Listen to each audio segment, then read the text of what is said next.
吓死我了, that was scary, guys. I'm scared. Alright guys, since I lost my script earlier today for the High Star Mirai review, I'm actually mad.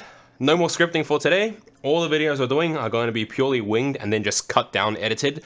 We're going back to the OG Yifeng review methods, which literally was we winged the whole thing. So, we're talking about the Darmoshark M3. Now, one day I just received a DM from Mechkeys, which also co-owns Hi-Fi Go, and they were like, hey, we've noticed your channel.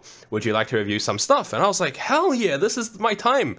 We're finally getting recognized. So, aside from the Darmoshark M3, we also have the Z Reviews Rinko IEMs and keycap set to review later on.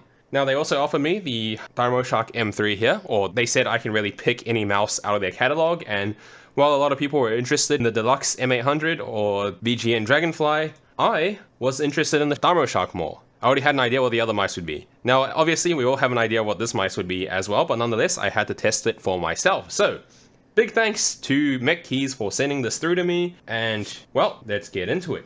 So, to give you guys the quick summary, this is now my #1 recommendation for big hands or big mice. That's it. That's the end of the review. You can go.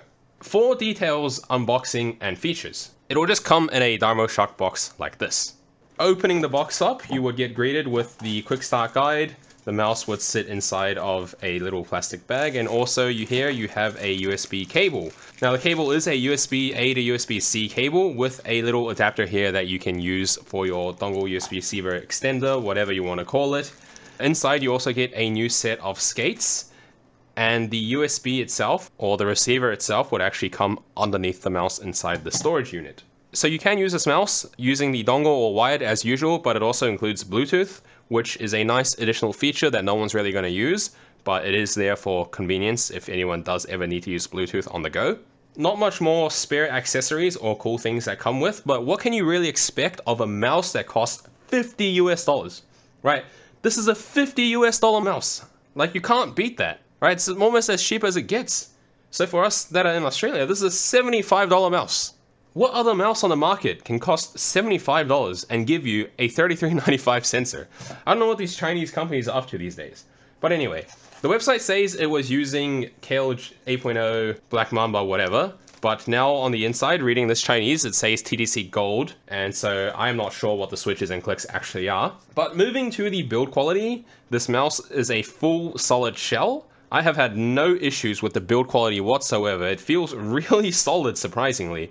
And I really don't understand how they've done that, because this is one solidly built mouse and I can't get over the price. Nothing to complain about on build quality. In terms of grips and coating, the mouse doesn't actually have any grips that it comes with, but it is a somewhat coated plastic. Definitely feels better than any Razer stock plastic, and I'm sure you can easily buy some grips to use for it, given that it is a clone of a certain shape. Nonetheless, I was perfectly content with using this mouse without grips even, so I guess I'm kind of a transformed person now. I can use mice without grips. In terms of sensor and placement, this is a $33.95, which is the same sensor that the Lamzu that the Pulsar X2s use, essentially the best on the market available.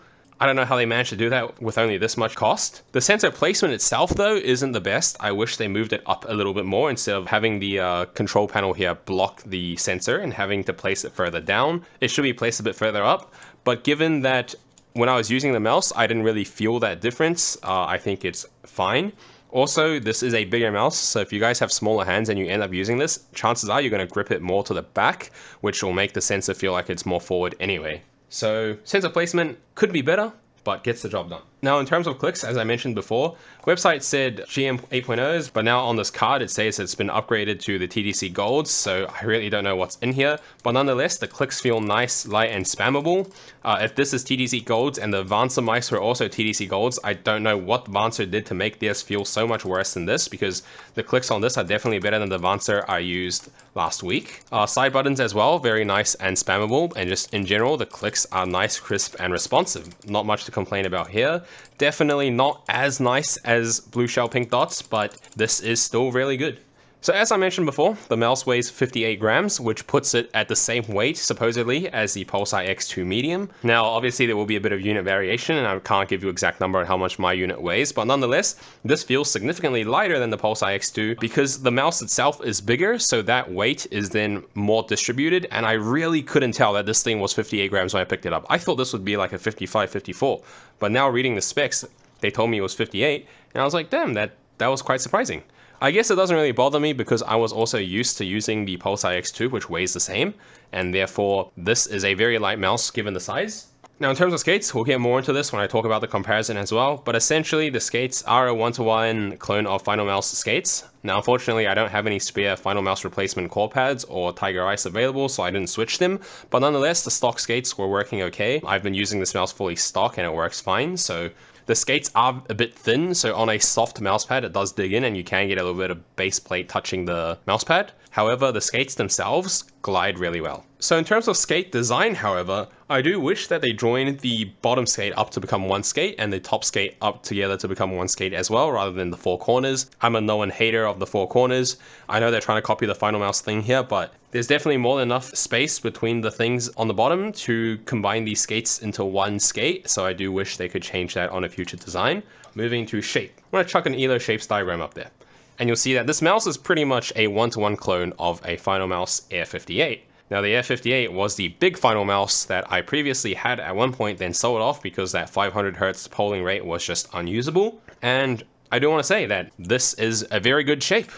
On a size perspective, this is definitely larger than the Pulsar X2, larger than the Superlight. I would even say this is larger than the XM2WE or the Lamzu Atlantis. So if you guys have been looking for a big mouse, you have bigger hands, this is definitely the go-to. You can easily use this for fingertip, you can use this for claw. I would say palm grip is fine as well, but I guess I don't palm grip anymore and my hands are still too big to palm grip this mouse. I think you need a bit narrower in order to palm grip this. It's not really a palm grip designed ergo shape, but nonetheless, claw, fingertip, bigger hands, you want something that feels a bit bigger, this is the one. That also brings me to say that the skates were direct clones, and while I'm not too sure about this middle ring center skate, I'm pretty sure these side skates are the exact same size, so you can definitely slap those on.